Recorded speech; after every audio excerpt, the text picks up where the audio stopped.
Dallas Mavericks owner Mark Cuban was seen visibly shocked by the announcement that the NBA was suspending the season until further notice. Mark Cuban appeared on Get Up this morning to share his reaction.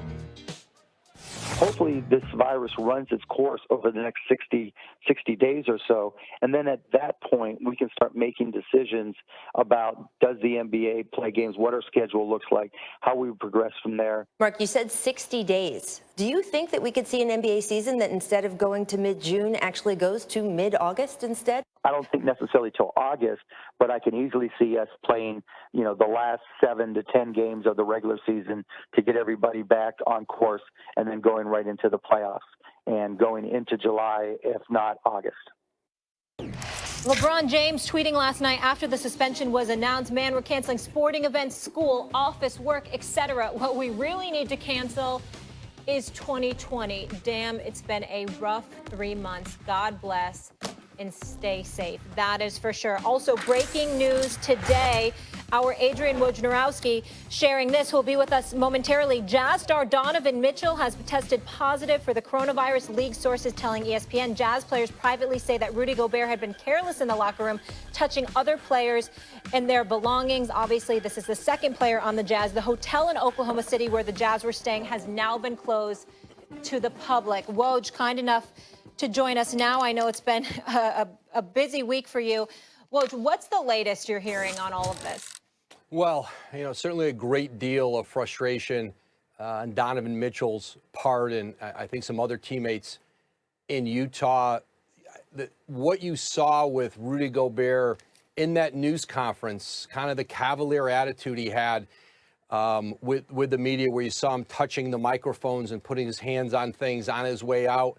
I was told that he carried that similar attitude into the locker room, and the fear is now that he helped to transmit the coronavirus to a teammate. Donovan Mitchell has tested positive, and now there are 2 members of the Utah Jazz, a team that has been a serious contender in the Western Conference and a team with significant aspirations this season. This is on a lot of levels a very difficult scenario for that organization. Woj, we all know that Rudy Gobert is a good guy. He's a relatively kind and affable guy. We're not going to accuse him of having any malice intent. But that's coming from us. Based on the information you've acquired and who you've talked to, what's the attitude like towards Rudy Gobert at this particular moment in light of the fact that he was so playful and, dare I say, irresponsible with his behavior? Yeah, I think just the lack of seriousness with which he took this, and you saw him do it again in a very public setting, and I'm told he did it privately in the locker room, and there's consequences, and now the team is faced with consequences for those actions, and it is a situation that's going to have to be addressed within this locker room. They may not be back together on the court for quite a while, but teams are going to be allowed to practice. They're going to be allowed to work out of their facilities moving forward. But obviously, there's going to be a period of time, certainly for those 2 players and others with Utah, where they may not be. They're not going to be in the gym on the court together immediately. Woj, this is hitting sports particularly hard because in times of war, in times of tragedy, in times of economic crisis, people could use sports as a distraction. But now suddenly there may not be sports for a hot minute.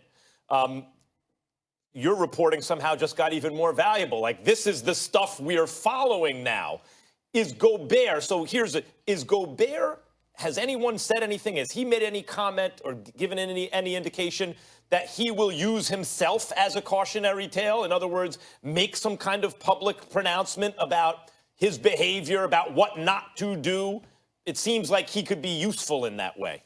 Yeah, absolutely, Max. I don't know at this time what his plans are, how he plans to address it. I do know that the Utah organization, it's one of the best in the league. They've got really strong leadership there. Dennis Lindsey, their president, Justin Zanuck, their GM, Quinn Snyder, their coach, and then go through that roster. It's typically a very mature roster of players and a close-knit roster of players.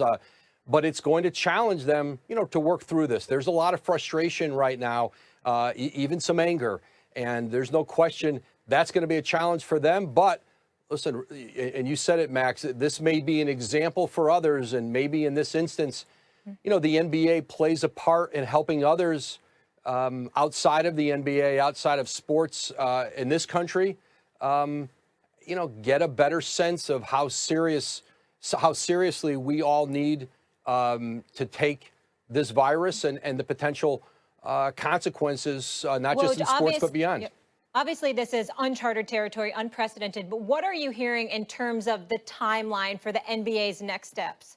Well, you had Mark Cuban on earlier, or the comments from Cuban. I think those align with what a lot of people are bracing for in the league. They would love to believe this is going to be 2 weeks or 3 weeks.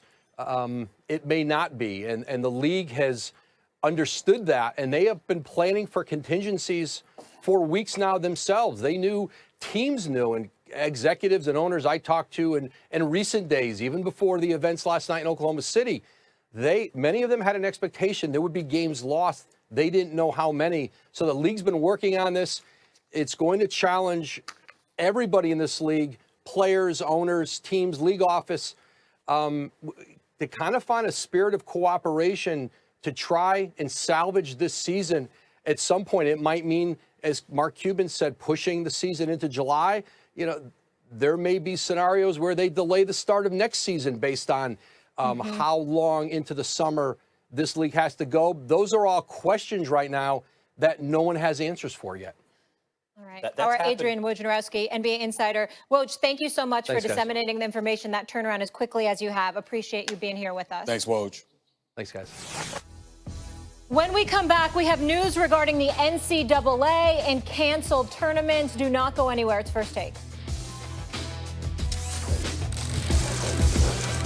To the headline of the morning, though, the headline in all of sports. It's why we have Brian Windhurst back with us. And Wendy, you just told us what's going to happen to the Jazz and the Thunder. What's next for the rest of the NBA after word Wednesday night that the season has been suspended? Well, Randy, the players, coaches, and staff members in the league last night were shaken. As I reached out to people across the league, they were striving to get tests. They were not prepared for this. They were not prepared for it to enter their lives so quickly. So they have to do what's most important, which is take care of their players and staff. Get them testing, find out if anybody else has the issue, and deal with it. And then I think there has to be a plan, and I think it was tremendous for Mark Cuban to be the voice of the league last night, to be an owner and a billionaire, to come out and say that there needs to be plans in place for the arena workers. I thought that was incredible leadership. And there's opportunities going to be more for leadership in pro sports in the short-term future. But the NBA's got to make sure their players are taken care of, and that's what's happening today and over the next couple of days. It's a tremendous point about Cuban because, listen, this is a peer group, right, of which we can only hope to aspire. But when you have someone out in front, put that out there, hopefully other owners follow suit. So back to the fans here. How long can fans realistically expect this league-wide suspension in play to last? Yeah, the best thing I can say is I don't know. But what I will say is if we look to what happened in China, and I know that it's not apples to apples and it's different, but it's what we have. The Chinese Basketball Association in China, they really felt these effects in January. The CBA shut down in the third week of January, and they are now beginning the process after successful efforts, by the way, through quarantine to stem the disease spread in that country. About 8 to 10 weeks later, they're getting ready to play again at the beginning of April.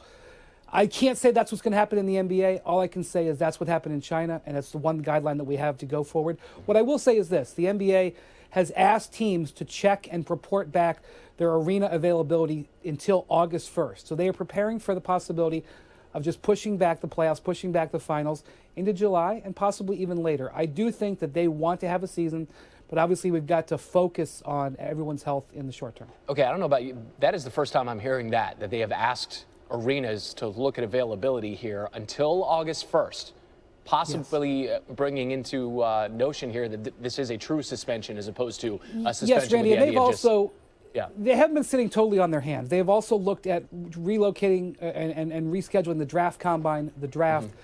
All scouts have been pulled off the road. We're going to see just a pause right here. It's really going to be in all of America. But since we're talking about sports on this network, there's going to be a pause in sports. Doesn't mean it's over. It's just pause.